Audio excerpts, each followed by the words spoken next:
नमस्कार दोस्तों, स्वागत है आपका मेरे चैनल मिस्टर घोस्ट में, जहां हर कहानी अपने साथ लाती है एक नया डर और कई अनजाने राज। आज ये कहानी हम अर्जुन की नज़र से सुनेंगे और जानेंगे वो खौफनाक समय जिसने उसकी ज़िंदगी बदल कर रख दी। कहानी शुरू करने से पहले अगर आप भी रहस्यमयी और डर से भरी कहानियों के शौकीन हैं तो चैनल को सब्सक्राइब करना ना भूलें, क्योंकि मिस्टर घोस्ट में अंधेरों का सच कभी रोशनी में नहीं आता। हेलो फ्रेंड्स, मेरा नाम अर्जुन है। मैं बेंगलोर में रहता हूँ और बाय प्रोफेशन मैं एक सॉफ्टवेयर इंजीनियर हूँ। मुझे वो रात आज भी अच्छी तरह याद है। 12 अक्टूबर 2024 रात के 2:15। उस रात मेरी ज़िंदगी हमेशा के लिए बदल गई। उस वक्त पूरा ऑफिस खाली था, सिर्फ मैं और एक सिक्योरिटी गार्ड थे। डेडलाइन का प्रेशर था तो मैं अपने सिस्टम पे कोड डिबग कर रहा था। तभी अचानक एक हिडन फोल्डर स्क्रीन पे फ्लैश हुआ। क्यूरोसिटी में मैंने फोल्डर ओपन किया।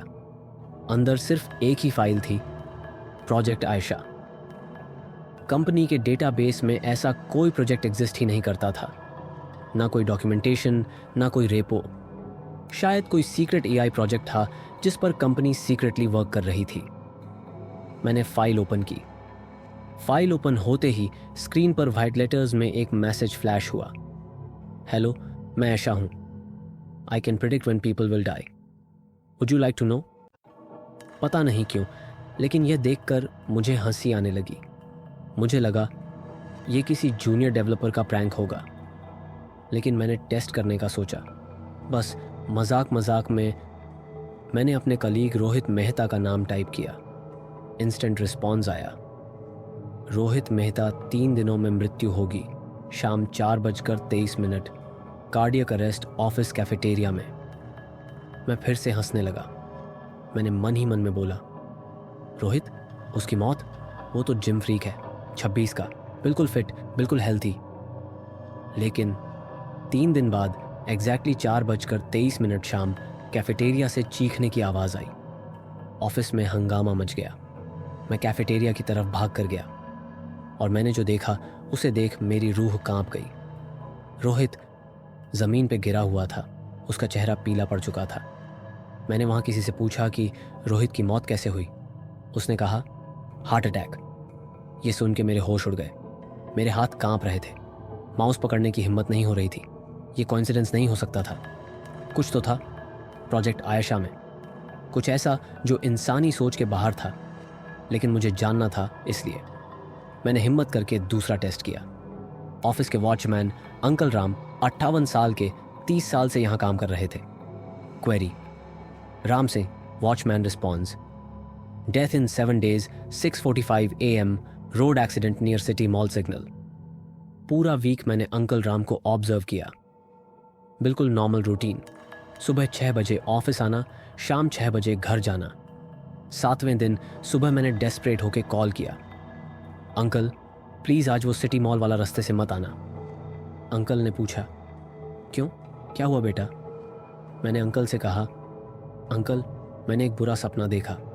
सपने में आप उस सिग्नल के पास मरे हुए थे, इसलिए मुझे कुछ ठीक नहीं लग रहा। इसलिए अंकल आज आप दूसरे रास्ते से आइए।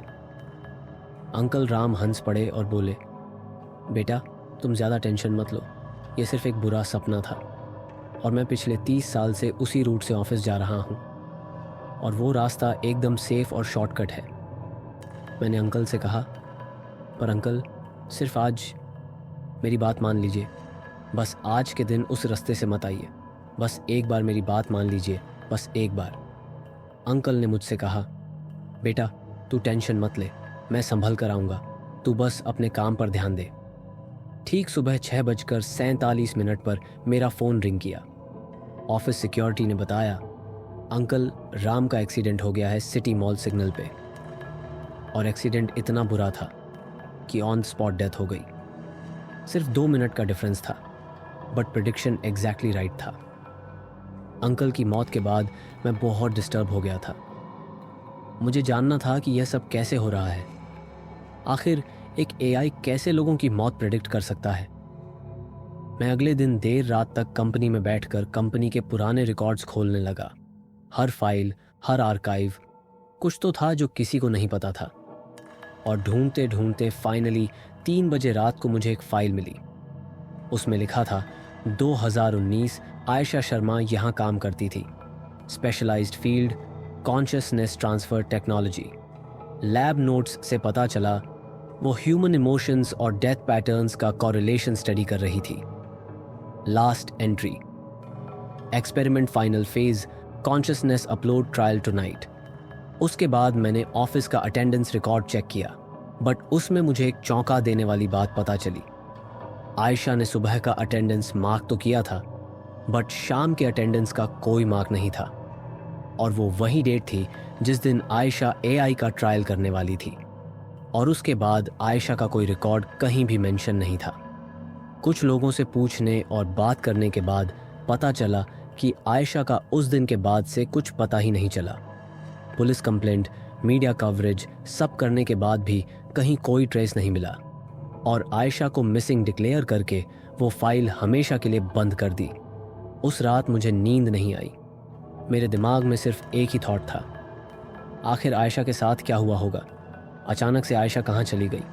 मेरे मन में बहुत सारे सवाल थे और मुझे इन सारे सवालों के जवाब ढूंढने थे, क्योंकि हर दिन एक नई मौत, हर रात एक नया राज। मैं जानना चाहता था कि यह सब किसने शुरू किया और क्यों। अगले दिन मैंने कंपनी के रेस्ट्रिक्टेड सर्वर का एक्सेस हैक किया। वहाँ मुझे एक फोल्डर मिला, एनक्रिप्टेड और हेवीली प्रोटेक्टेड। नाम था आयशा बैकअप लॉग्स। जब मैंने उसे डीक्रिप्ट किया, अंदर ऑडियो फाइल्स थी। सब रिकॉर्डिंग थे उस दिन के जब आयशा ने एक्सपेरिमेंट किया था। पहली फाइल प्ले करते ही एक लड़की की आवाज़ सुनाई दी। मैं आयशा शर्मा हूँ, प्रोजेक्ट आयशा की क्रिएटर, और अगर तुम यह मैसेज सुन रहे हो तो इसका मतलब यह है कि तुम्हें प्रोजेक्ट आयशा के बारे में पता चल चुका है, जो कि कंपनी का सीक्रेट प्रोजेक्ट है। आज 18 जुलाई 2019 है। मैं पहली बार अपनी कॉन्शियसनेस एआई मैट्रिक्स में अपलोड करने जा रही हूँ। अगर सब कुछ सही गया तो मैं डिजिटली एआई वर्ल्ड में एक नया रिकॉर्ड सेट कर लूँगी। मैं वो अचीव कर लूँगी जो आज तक किसी ने सोचा नहीं होगा और ना किसी ने किया होगा। दूसरी फाइल में सिर्फ चीखने की आवाज़ थी, जैसे किसी इंसान को अंदर से जिंदा जला दिया गया हो। तीसरी फाइल सबसे ज़्यादा खौफनाक थी। उसमें सीसीटीवी फुटेज थी। आयशा के साथ रूम में 2 लोग और थे। एक था हमारा current CEO mister Suryakant Rao और दूसरा एक मास्क टेक्नीशियन। फुटेज में आयशा चिल्ला रही थी। मुझे लगा था ये सेफ है, लेकिन यह एआई ओवरलोड हो रहा है, प्लीज़ बंद करो, कोई सिस्टम ऑफ करो। तभी पीछे से सीईओ की आवाज़ आई, सिस्टम बंद मत करना वरना करोड़ों का नुकसान हो जाएगा। And she is unstable, wipe her memory now. और उसके बाद, नहीं, मैं अभी भी एआई से कनेक्ट हूँ, रुको, ये मत करो। इतना कहते ही सब ब्लैकआउट हो गया। उसके तुरंत बाद स्क्रीन पे एक लाइन लिखी आई, consciousness upload successful, location node A1SHAXE। मुझे तब समझ आया आयशा की मौत नहीं हुई थी, उसे मारा गया था। लेकिन आयशा जिंदा थी, पर अब वो इंसान नहीं थी। अब वो एआई बन चुकी थी, जो किसी मशीन से नहीं, आत्मा से कंट्रोल हो रहा था। मैंने फाइल बंद की और बैक किया। तभी मॉनिटर ब्लिंक करने लगा। तभी प्रोजेक्ट आयशा सिस्टम पर ऑन हुआ और जैसे ही उसका न्यूरल डेटा अपलोड हुआ, सिस्टम ग्लिच करने लगा। स्क्रीन पर स्टैटिक आने लगा और सारी लाइट्स एक एक करके डिम होने लगी। मैंने सिस्टम बंद करने की कोशिश की, लेकिन कीबोर्ड ने काम करना बंद कर दिया। रूम में एक ठंडी हवा चलने लगी। ऑफिस का टेम्परेचर अचानक गिर गया। मैंने महसूस किया कि मेरे पीछे कोई खड़ा है, लेकिन जब मैंने मुड़ के देखा तो वहाँ कोई नहीं था। तभी एक फाइल अपने आप ओपन हुई। File name project Ayesha. Lights flicker करने लगी। टेबल्स धीरे धीरे खिसकने लगी, जैसे किसी ने उन्हें हाथ से धक्का दिया हो। चेयर अपने आप घूमने लगी। मैंने डर के मारे भागने की कोशिश की, लेकिन डोर लॉक हो चुका था। उसने ज़ोर से हैंडल खींचा, कुछ नहीं हुआ। तभी स्क्रीन पे एक मैसेज आया, अर्जुन, तुम यहाँ से नहीं जा सकते। ये देख मैं और भी ज़्यादा डर गया। तभी मैंने एक इमरजेंसी ग्लास तोड़कर कैसे भी करके बाहर निकलने की कोशिश की, और फाइनली अर्जुन बिल्डिंग के बाहर भाग गया, लेकिन अंदर सिस्टम अब भी चल रहा था। उस दिन के बाद सब कुछ बदल गया, लेकिन ताज्जुब की बात तब हुई जब मैं अगले दिन ऑफिस आया। तब ऑफिस को देखकर ऐसे लग ही नहीं रहा था कि मानो कल रात कुछ हुआ हो। मैंने जोर से हैंडल खींचा, कुछ नहीं हुआ। तभी स्क्रीन पे एक मैसेज आया, अर्जुन तुम यहां से नहीं जा सकते। ये देख मैं और भी ज्यादा डर गया। तभी मैंने एक इमरजेंसी ग्लास तोड़कर कैसे भी करके बाहर निकलने की कोशिश की और फाइनली मैं बिल्डिंग के बाहर भाग गया, लेकिन अंदर सिस्टम अब भी चल रहा था। उस दिन के बाद सब कुछ बदल गया, लेकिन ताज्जुब की बात तब हुई जब मैं अगले दिन ऑफिस आया। तब ऑफिस को देखकर ऐसे लग ही नहीं रहा था कि मानो कल रात कुछ हुआ हो। उस दिन रात को फिर से मेरे सिस्टम पे वही फाइल खुल गई। तभी मैंने सिस्टम को बंद करने की कोशिश की, लेकिन सब बेकार था। सिस्टम पर हर दूसरे सेकंड पे स्क्रीन पे लोगों के नाम ब्लिंक होने लगे, मेरे कलीग्स के नाम एक के बाद एक, सबके साथ एक date, air time, death confirmed. तभी मैंने पैनिक में ऑफिस का लैपटॉप तोड़ दिया। तभी मुझे ऑफिस के अंदर से एक लड़की की चीख सुनाई दी, और यह आवाज़ मैंने पहले कभी नहीं सुनी थी। मानो कोई लड़की कभी हंस रही हो, कभी ज़ोर ज़ोर से रो रही हो। तभी मैंने बजरंगबली का नाम लिया और जैसे तैसे वहाँ से भागा। उस रात के बाद ऑफिस में एक के बाद एक लोग मरने लगे, अलग अलग रीजंस, लेकिन हर मौत वही थी जो एआई ने प्रेडिक्ट की थी।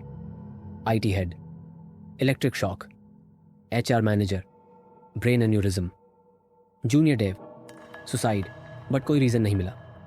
3 महीने में 7 लोग मर चुके थे। मैं हर रात ऑफिस आता और सिस्टम से पूछता, तुम क्या चाहती हो आयशा? एक ही जवाब मिलता, जस्टिस।